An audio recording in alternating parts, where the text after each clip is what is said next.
Titan was one of the first companies that put in place new product development on a very short cycle. I think largely because the company depends entirely on what kind of products. It's a seasonal product in that sense, so it had to have a studio that managed creative process on a very quick response time to markets. That's probably the reason why it imbibed the studio very fast, and a lot of companies still work with independent firms. The extent of companies that are hiring designers now is really booming now, but for 14-15 years back, Titan was one of the companies that actually risked investing in design. It actually varies from category to category, and some of the categories are fairly mature with design. I would say packaging is fairly mature. I think it's also because there's a history of packaging being done through communication agencies as well as branding houses. But if you look at consumer electronics, if you look at some of the lifestyle product categories, consumer durables, the extent of belief in design in India, I would say, is not at par with, say, the rest of, say, Europe and the US in terms of design firms and organizations. So we have to pitch our skill sets that's one level, and the second, of course, is to make them understand where product designers fit in and at what point of time in their product life cycle. So at times we have to explain to them that if you want very good value from the firm, you actually get us in at a stage where it's a strategic stage of planning out what products you want to do for the next 5 years. What's happening is we look at developed markets and developing markets and reflect upon that and understand what applies to the Indian market. And so we're able to get some kind of a map of what Indian consumers would want. And for example, some of them are very localized trends. If you look at consumer electronics, a lot of the products come in from the manufacturers overseas, and they are now realizing that a lot needs to be localized to Indian sensibilities. For us, typical gestation periods would range anywhere between 6 months to about 2 years, and it's not that you look too far into the future, but you kind of gauge the direction that consumers are going and take leaps of faith and some judgment in terms of what we'd anticipate consumers wanting. So we do look at trends overseas for sure, and we also look at patterns in the past and therefore see which direction trends are moving. There are a lot of cross-category influences that are happening. If you look at mobile phones, there's lots in jewelry and art that's affecting style in mobile phones. If you look at consumer electronics, there are home appliances. Material innovation is actually affecting that a lot in terms of simplicity of manufacturing it, and more from the perspective of space constraints within houses out here. So I think each category, there are a lot of influences are right across, so you really can't find the genesis of one particular trend anymore. It's really across, it's a network of trends across categories now. Simple things like mobile phone habits. You find two-wheelers, it's a large two-wheeler population here, so habits become very different in terms of how you use mobile phones.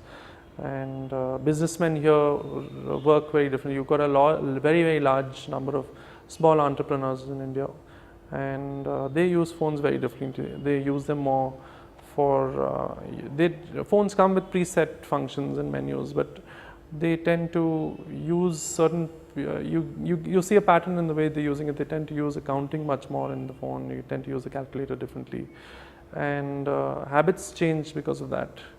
I think another big thing is people speak they speak a lot louder than you'd expect, especially in a crowd. So that phones don't adapt to that as well. So we're looking at those sensibilities being very different. But there are patterns in the sense India is pretty similar to some of the other Southeast Asian markets with similar habits as such. So with the projects we're doing, we actually get to see, when you step yourself out of the Indian market, you actually get to understand a lot more of what is happening internally. So some of the work that we're doing outside really helps us look back at Indian consumers and see where we are and place them in a particular way. There are similarities, and I think you see that in homes a lot, because we've done a lot of work across home appliances in some of the markets in Southeast Asia. And there are patterns that you see, but you also see a great amount of differences that gives the local designer a big advantage over designing for a particular market. And I think that's habits that you kind of sense and perceive when you actually spend a lot of time with the consumers in that particular market. But I think in most places in Southeast Asia, you do have certain patterns which are more systemic patterns that are similar. But when you actually go down to localized sensibilities and habits, it's quite different. So you really have to approach each market differently. You might have a product design in India that might work well in another market, but those would be at a systemic level, not really at a very personal, social behavioral level. Strengths of product designers in India, I think we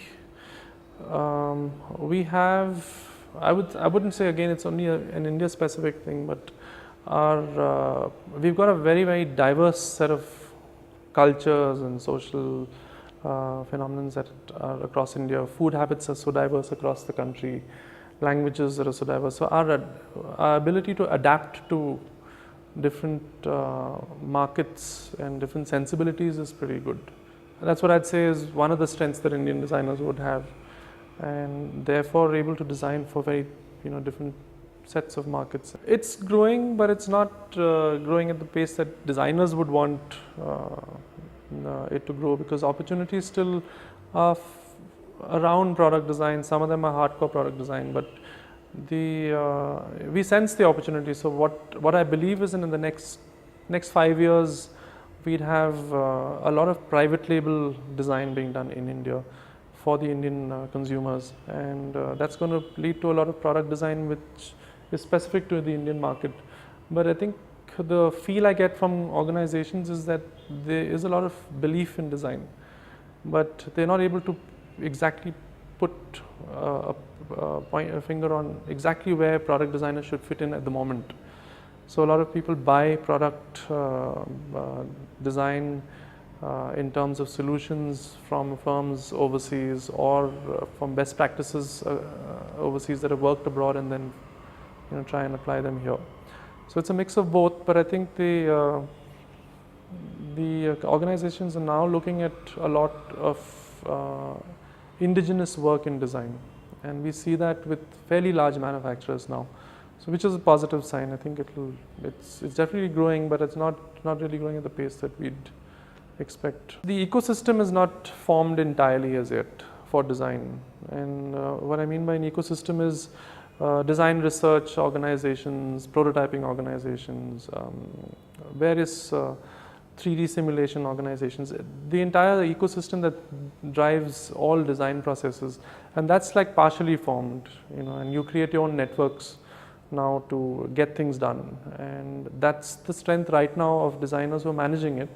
But I think for it to flourish, it needs to build up into a more proper system across a lot of sharing across collaborative work that should happen, that really would build design. And once that happens, I think it will really pass the threshold of almost like a boom of product design, or design specifically. I wouldn't say only product. Sensibilities are changing, but a lot of people like working in isolation. I think there is a bit of a fear that you'd lose some of your business if you collaborate, and that's a fear which we've tried to stay away from, because we collaborate a lot with firms across disciplines. We work with market research firms. In fact, we jointly pitch for projects with other firms as well.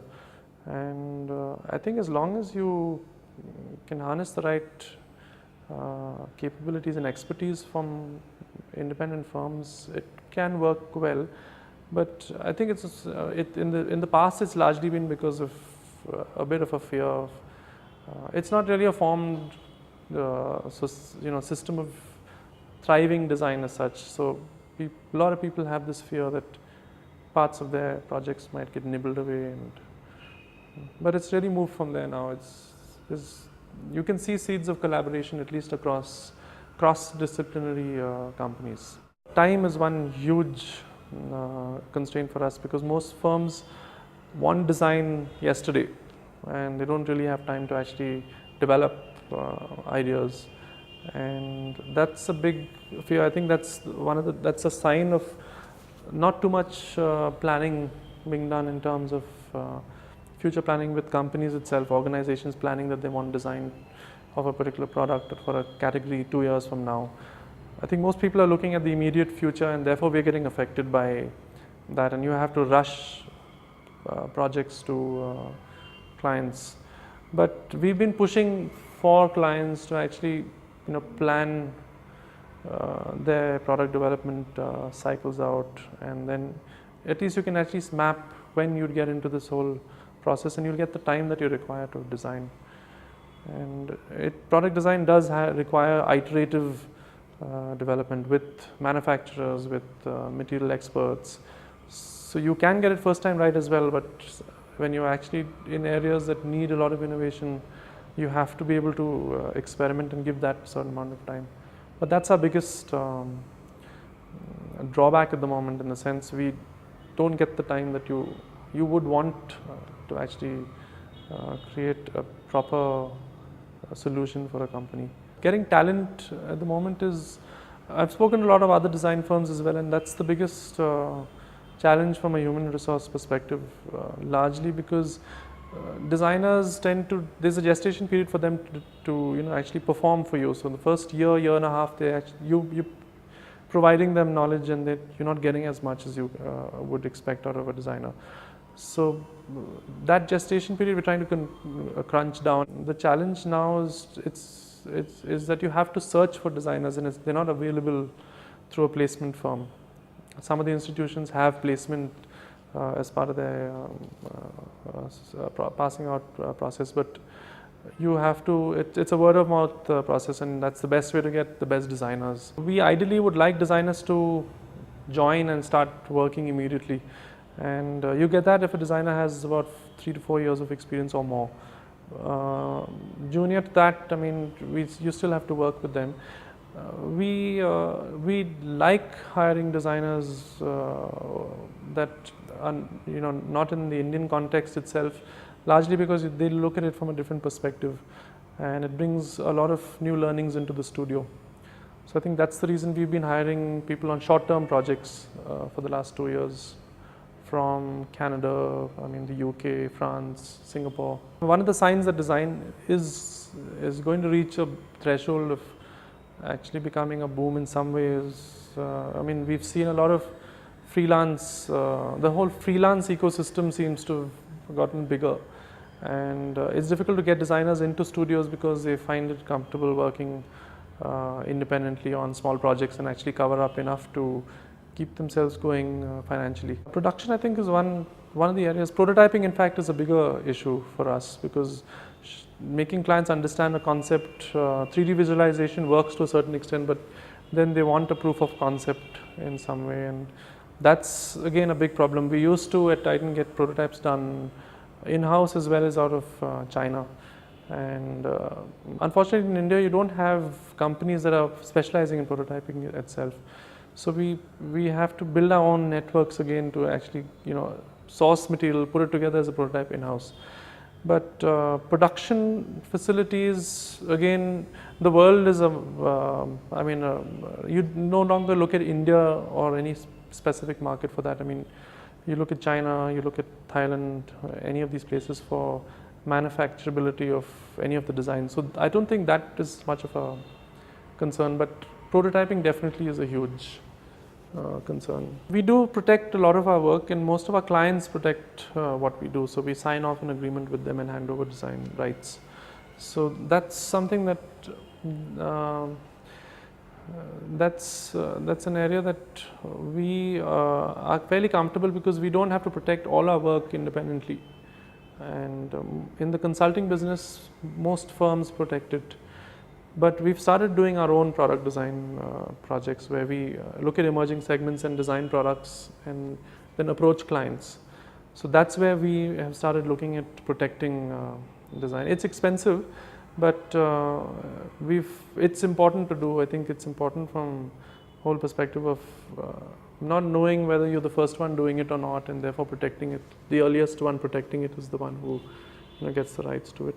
Around design, a range of things. Design itself, if you split up, forecasting is one. I mean, trends, research on trends, and that can split into different categories. I mean, you can actually have standalone businesses around trends and forecasting.